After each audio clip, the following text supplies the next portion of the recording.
دا ملګری تپوس کوي چې یو کس د سونی یو لاکټ اومونته خو هغې ته دا پته نه وه چې دا د سونی لاکټ دی. هغې وی که دا چېرته عام د پیتلو لاکټ دی، خو په هغې کې د الله تعالی نوم لیکلی و، نو دوی به د هغې ډېر خیال ساته او په دې وجه باندې دوی څه ډېر اعلان او جستجو هم ونه کړه. هغې وی دا عام لاکټ دی، څوک به پروا ساتي. بیا کافي موده بعد دوی هغه زرګر له وړه، نو هغه سره و، نو بیا زرګر هغه روان کو او هغه نور کالو کې مکس کو.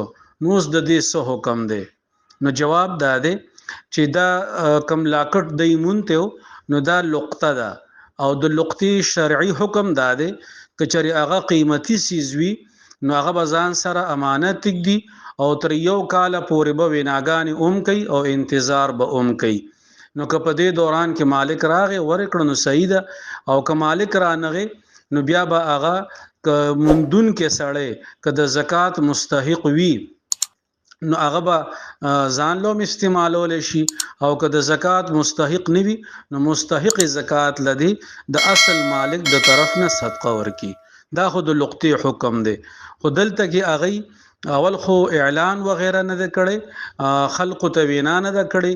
نمبر دویم دا هغه سیز ضایع شوی ده، یعنی ختم شوی دی، هغه نورو کالو کې مکس شوی دی. نو دوی اوسم اعلان وکي، خلق ته دی ویناګانی وکي. کچری مالک راغی نو د مالک مخه ته دی اصل صورتحال کی دي چې دغه شان چلو، او منګه په دی وجه باندې په هغه وخت کې پروا نه و، منګه وی کدا چې عام د پیتلو لاکټ ته. نو که مالک دی ته وی چې بس تاسو خو لاکټ ختم کړی او دا دوره و مال دوره پیسې را کین، دی باغی له پیسې ورکی او د تبا د لاکټ د سرو زرو په شکل کې پاتې شي. او که مالک رانغه نو بیا دغه پیسې صدقه کی، ځکه چې د زکات مستحق نه دیږي.